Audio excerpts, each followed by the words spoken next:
बालाकोट में air strike के बाद जिस दिन राजस्थान में मोदी जी वोटों के लिए जनता के सामने बड़े मजाकिया अंदाज में हाथ चमकाकर और गर्दन मटकाकर ये कह रहे थे कि देश का मिजाज कुछ बदला हुआ नजर आ रहा है, उस दिन उनको अंदाजा भी नहीं था कि दूसरे ही दिन हमारे देश का एक जाबाज अभिनंदन पाकिस्तान की गिरफ्त में हो। बालाकोट एयर स्ट्राइक के बाद जिस वक्त हमारे देश का घटिया और बिकाऊ मीडिया यह दावा कर रहा था कि हमने पाकिस्तान को तमाचा मार दिया है, उस वक्त दूसरे मुल्क के अखबारों से पता चला कि हमारा देश खुद एक मुश्किल दौर से गुजर रहा है और हमारे लड़ाकू जहाज मार गिराए। जिस वक्त हमारे देश का बिकाऊ मीडिया यह दावा कर रहा था कि बालाकोट एयर स्ट्राइक में दहशतगर्दियों के कैंप्स नेस्त नाबूद कर दिए गए हैं और 300 दहशतगर्दियों को मार गिराया गया है, उस वक्त दूसरे मुल्कों के मीडिया से पता चला कि ये सारे दावे गलत हैं। बॉम्ब एक सुनसान जंगल में गिरा था जिससे कोई ज्यादा नुकसान नहीं। जिस वक्त इंडियन एयरफोर्स के विंग कमांडर अभिनंदन की रिहाई के लिए दूसरे मुल्कों के लोग और उनका मीडिया इमरान खान का शुक्रिया अदा कर रहा था, उस वक्त हमारे देश का बिकाऊ मीडिया घुटने टेके पाकिस्तान ने और झुक गया पाकिस्तान जैसा एजेंडा चलाकर मोदी जी की टीआरपी बढ़ाने का तमाशा कर रहा था।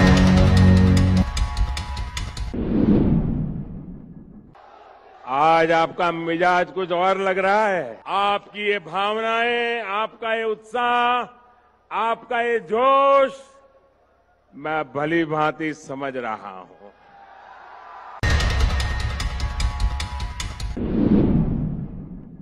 सत्ता के लालची भाजपाई इंडियन एयरफोर्स के जवानों द्वारा बालाकोट में एयर स्ट्राइक करने के कुछ ही घंटों के बाद कितनी लोकसभा सीट जीतेंगे उसका कैलकुलेशन करते नजर आए।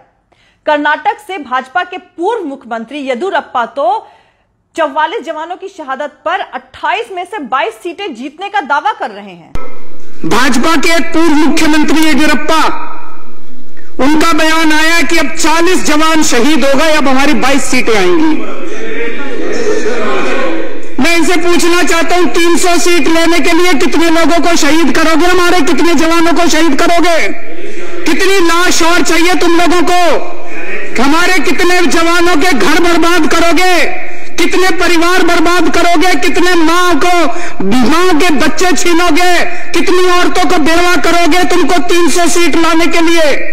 लानत है ऐसी पार्टी के ऊपर, लानत है ऐसी सरकार के।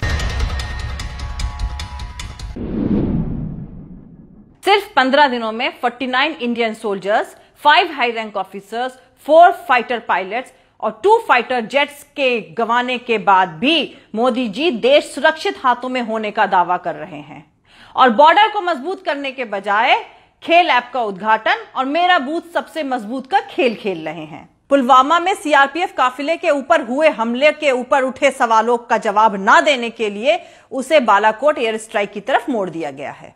अभी भारत की सरकार को अंतर्राष्ट्रीय समुदाय के सामने यह साबित करना है कि पुलवामा हमले में कौन कौन लोग शामिल थे, इतने बड़े सीआरपीएफ के काफिले को कैसे असुरक्षित छोड़ दिया गया, पर उनको ये सब सवालों का जवाब देने में दिलचस्पी नहीं है।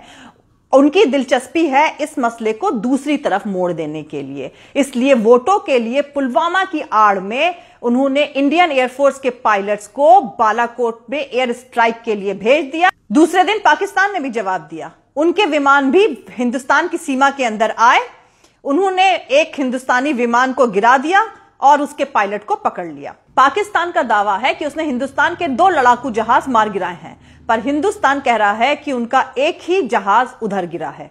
सत्ता की भूखी ये भाजपा सरकार चुनाव जीतने के लिए न जाने कितनी माओ की गोद उजाड़ेगी और न जाने कितनी महिलाओं को विधवा बनाएगी।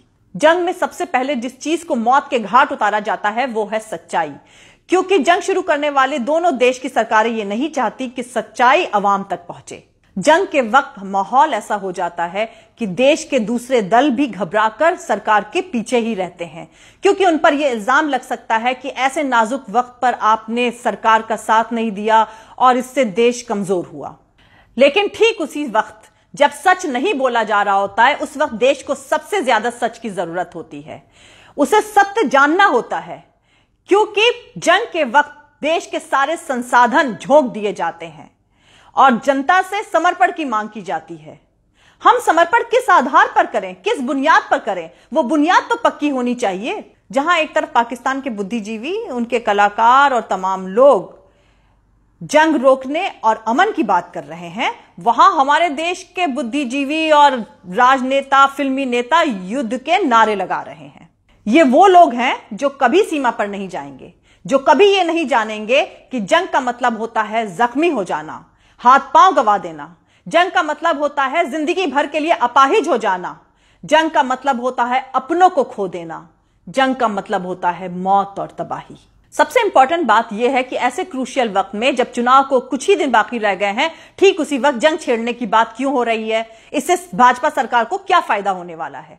इस समय जब देश में बड़ी समस्याएं विकट हैं, जैसे लाखों नौजवान बेरोजगार हैं, अल्पसंख्यक और दलितों पर हमले बढ़ रहे हैं, भारत का ताना बाना टूट रहा है, भारत आंतरिक रूप से टूट रहा है, ठीक उस समय जंग का बिगुल क्यों फूंका जा रहा है? क्या इन सभी मुद्दों पर से ध्यान भटकाने के लिए, ताकि इन सारी बातों पर चर्चा होनी बंद हो जाए? और इन सब में सबसे ज्यादा शामिल है देश का बिकाऊ मीडिया, जो छक्के छुड़ा देंगे, घुस कर मारेंगे जैसी बातें करके सत्य पर पर्दा डालकर भाजपा सरकार को चुनाव में फायदा पहुंचाने के काम में लगा हुआ है। दोस्तों, इस वक्त आप सबको सच जानने से रोका जा रहा है और आप लोगों का फर्ज है कि सच जानने के लिए सरकारी दावों की पड़ताल करते रहिए। जय हिंद, सत्यमेव जयते, अल्लाह हाफिज। दोस्तों, मेरा पूरा वीडियो देखने के लिए और दूसरे और वीडियोस देखने के लिए ऊपर दिए हुए लिंक पर क्लिक करें और हमारे YouTube channel political Tamasha with doctor Arshi को सब्सक्राइब करना हरगिज नहीं भूलें। आप हमें फॉलो भी कर सकते हैं हमारे ट्विटर, इंस्टाग्राम और फेसबुक पेज पर। Thank you. मिलते हैं अगले वीडियो में।